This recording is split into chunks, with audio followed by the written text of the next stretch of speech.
नमस्कार मंडळी, सोनालीस किचन कुकिंगमध्ये तुमचं मनापासून स्वागत आहे. चला तर मग मी तुमच्यासाठी स्पेशल डिश आणि रेसिपी आणलेली आहे, ती बघूया. त्या रेसिपीचं नाव आहे पनीर कोफ्ता करी. यात काही मी ट्रिक्स आणि टिप्स सांगणार आहे, त्या तुम्ही नक्की फॉलो करू शकता आणि स्पेशल डिश तयार करू शकतात. चला तर मग बघूया. त्याआधी अशाच नवनवीन रेसिपीसाठी सोनालीस किचन कुकिंगला नक्की सबस्क्राईब करा. तुम्ही पण करून बघा आणि कमेंटमध्ये नक्की सांगा.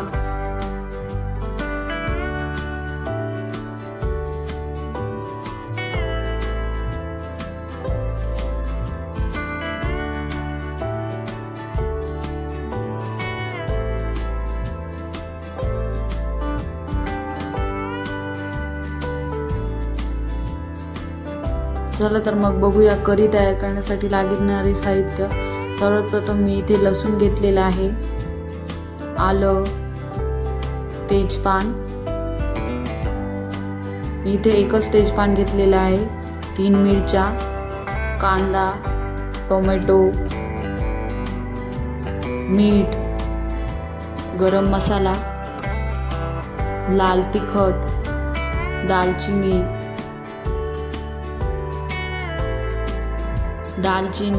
वेलची, काजू, 10 ते 12 काजू घेतले आहे इथे मी.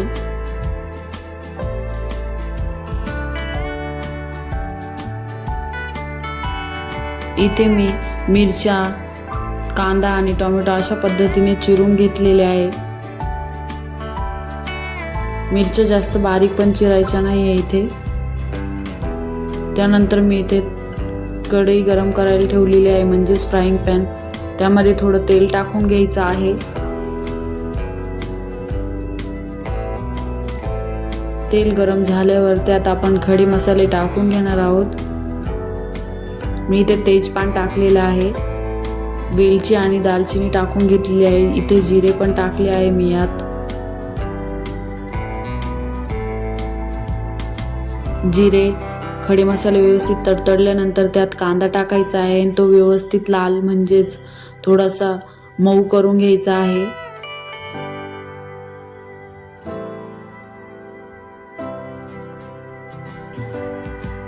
कांदा व्यवस्थित मऊ झालेला आहे म्हणजेच लाल झाला आहे. त्यानंतर त्यात टोमॅटो आणि मिरच्या टाकून घ्यायच्या आहे आणि त्यात बारीक चिरलेली कोथिंबीर किंवा तशीच टाकली तरी चालेल. लसूण, आलं, काजू टाकून व्यवस्थित मिक्स करून घ्यायचं आहे. त्यानंतर मीठ, लाल तिखट, गरम मसाला, हे सर्व साहित्य व्यवस्थित मिक्स करून घ्यायचं आहे. मिक्स झाल्यानंतर 2 ते 5 मिनिटं वाफ भरून द्यायची आहे, म्हणजेच टोमॅटो व्यवस्थित मऊ होऊन द्यायचे आहे. टोमॅटो मऊ झाल्यानंतर त्यात गरम पाणी टाकून 5 ते 10 मिनिटासाठी व्यवस्थित कढ येऊन द्यायचा आहे भाजीला.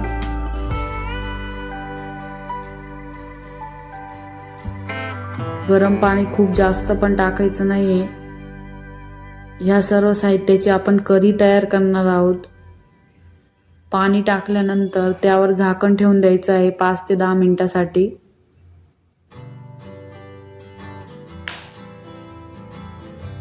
इथे 5 ते 10 मिनिटं झालेली आहेत. चला तर मग बघूया.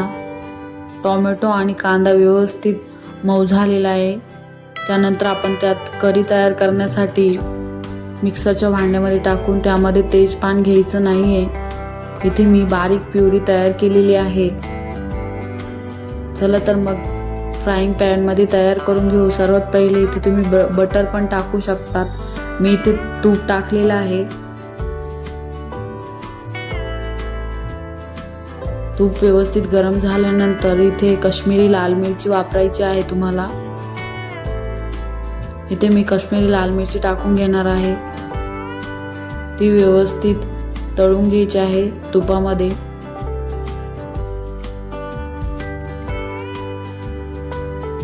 मिरची व्यवस्थित तळून झाल्यानंतर त्यात आपण करी टाकणार आहोत.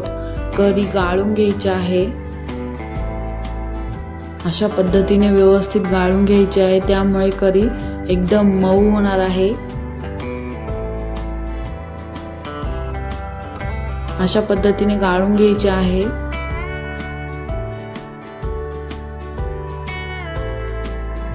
हा चोथा त्यामध्ये टाकायचा नाहीये भाजीमध्ये।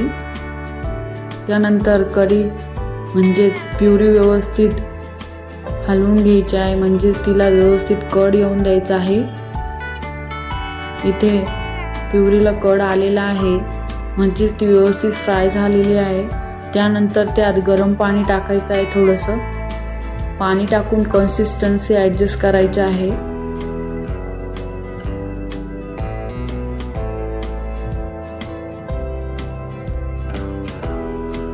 त्यानंतर त्यात आपल्याला थोडासा गूळ टाकायचा आहे, त्यामुळे प्युरीची टेस्ट व्यवस्थित ॲडजस्ट होणार आहे।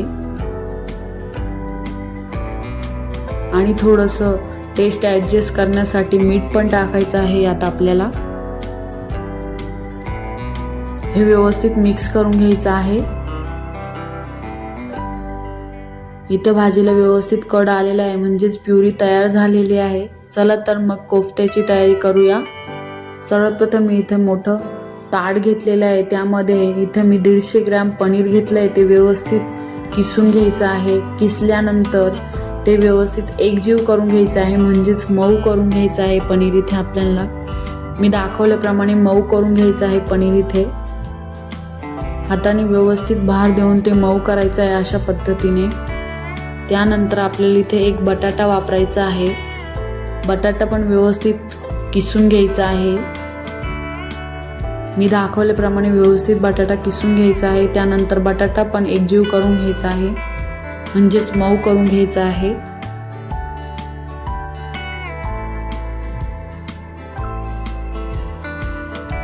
अशा पद्धतीने मऊ झाल्यानंतर ते आपण पनीरमध्ये मिक्स करणार आहोत, म्हणजेच पनीर आणि बटाटा एकजीव करून घ्यायचा आहे।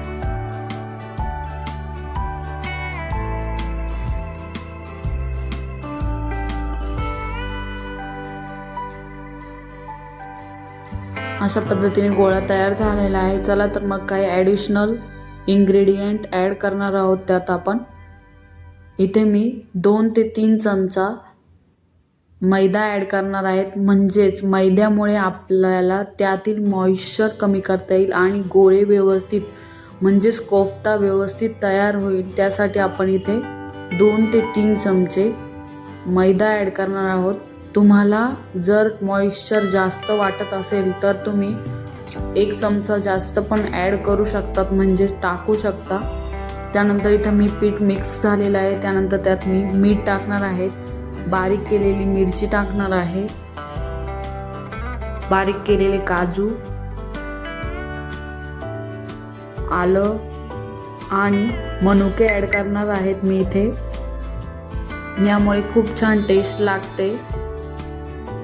आणि इथे मी एकदम कमी म्हणजे खूप कमी प्रमाणामध्ये ब्लॅक पेपर म्हणजेच मिरची पावडर टाकणार आहे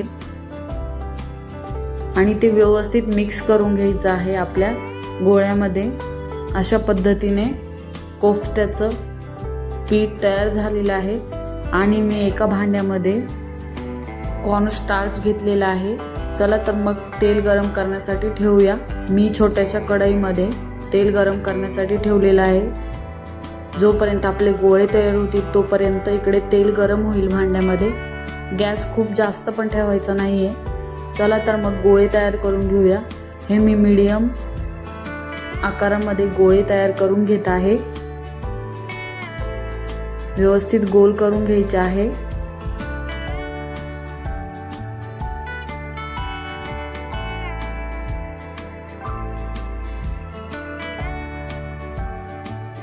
अशा पद्धतीने गोल करून घ्यायचं आहे आणि त्यानंतर ते कॉर्नस्टार्चमध्ये व्यवस्थित मिक्स करून घ्यायचं आहे, म्हणजेच कॉर्नस्टार्च त्याला व्यवस्थित लावून घ्यायचं आहे।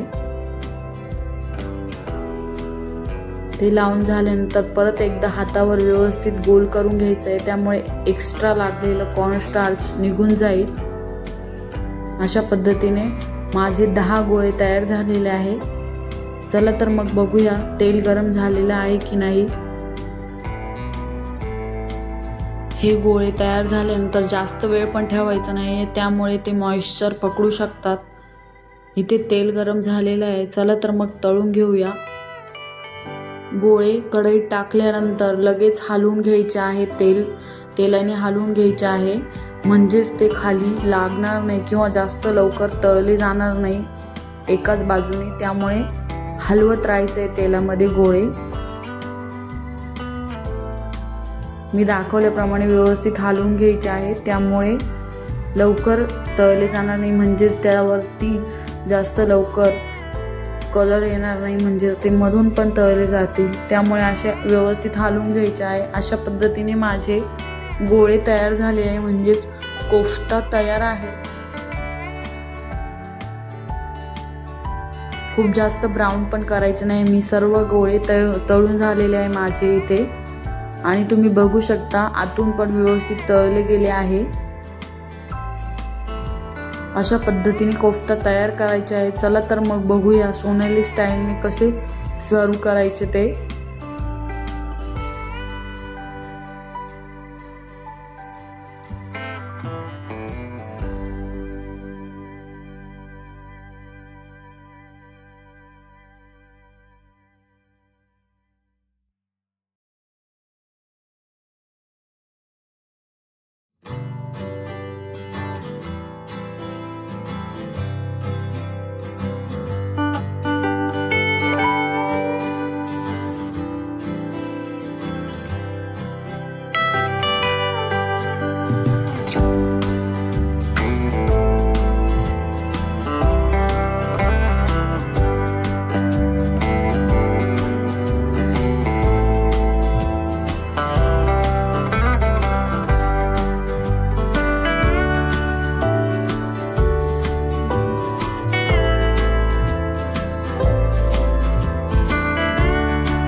अशाच नवनवीन रेसिपीसाठी सोनालीज किचन कुकिंगला नक्की सबस्क्राईब करा. Thank you for watching.